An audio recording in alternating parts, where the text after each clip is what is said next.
Welcome back to the Jonestead. I'm Mary. Today is Tuesday, December 16th, 2025. And today we had the latest jobs numbers come out, and unemployment rose 4.6%, which is the highest level since 2021. Something to keep in mind when we're talking about these job numbers is the fact that the furloughed government employees that were given very nice severance packages, if you will, that went on for about 8 months, those are starting to hit the books now. So that is one of the key elements that's impacting the unemployment numbers that we're seeing today.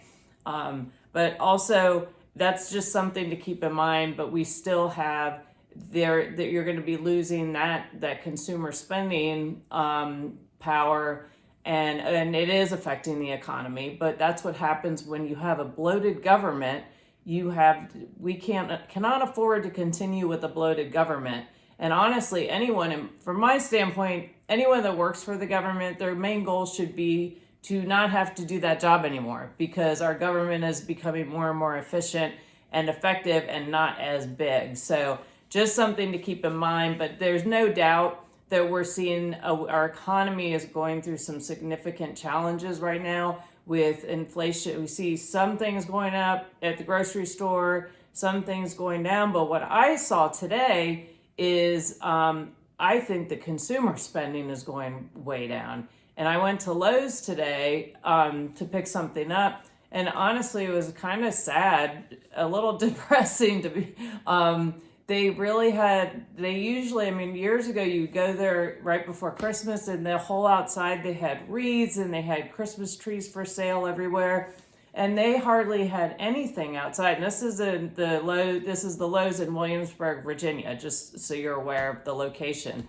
And nothing against anyone working there. They're wonderful. I'm just stating what I'm observing as far as what's going on with the inventory. And then when I went inside, all the Christmas stuff is already 50% off. Lights, the big inflatable things, everything's 50% off. And that section has shrunk significantly, because it used to be the entire, if you go out into the garden area, that kind of middle section that's still indoors, that was usually packed with Christmas stuff, and it's not at all. So you're really seeing just kind of this total change where people are not spending the money, and they're not spending the money on things like that. And of course, sometimes when you go drive around at night, you might think, well, sure they are, because I see this everywhere.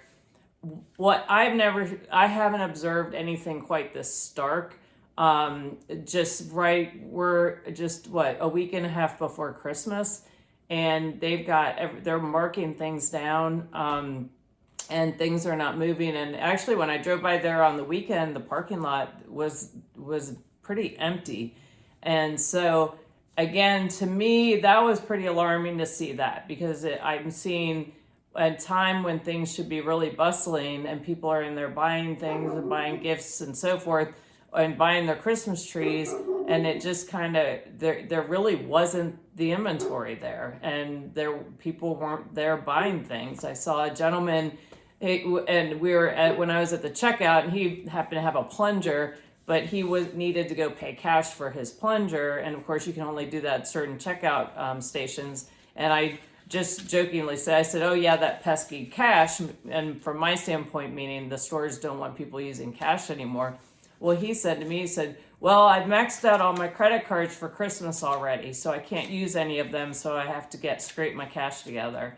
And I thought that was pretty sad to hear that he feels like he needs to max out his credit cards to purchase Christmas presents for people and put himself in that position.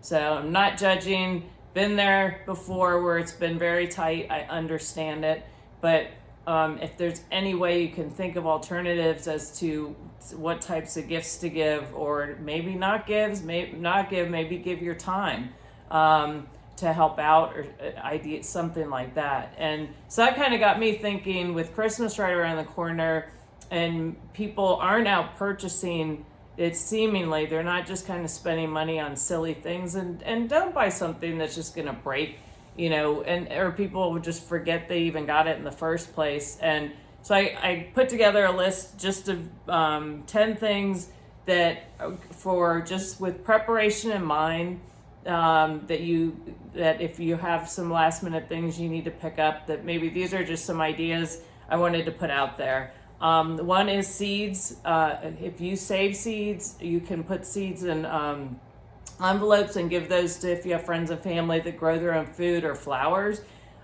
Life straw, which is a water purification straw, and those aren't particularly expensive. Flashlights, hand crank weather radio, first aid kit, and all of these. None of these items are these are all pretty budgetary minded. Plus, these are long term, kind of an investment as a gift for people. A first aid kit, fire blanket, emergency food. If you have a family member or friends that it's pretty tight, or it's a young family. I remember years and years ago when we were young and we hardly had any money, and my parents put together, they had a beautiful basket, or it was kind of a wicker chest, and they filled it with canned goods and necessities. And we really appreciated that. I thought that was a great gift, and guess what? I still remember it. Emergency food, a multi-tool, which has the scissors and a knife and a screw, usually a screwdriver, fire starters, and camp stove is another really good idea. And then just one more, which makes it 11, I know, but a manual can opener is a stocking stuffer. So anyway, that was on my mind today, and I figured I thought I'd share that with y'all, and I hope you find it helpful. And thank you for watching. Please subscribe, like, and share, and I look forward to talking to y'all again soon. Have a great day.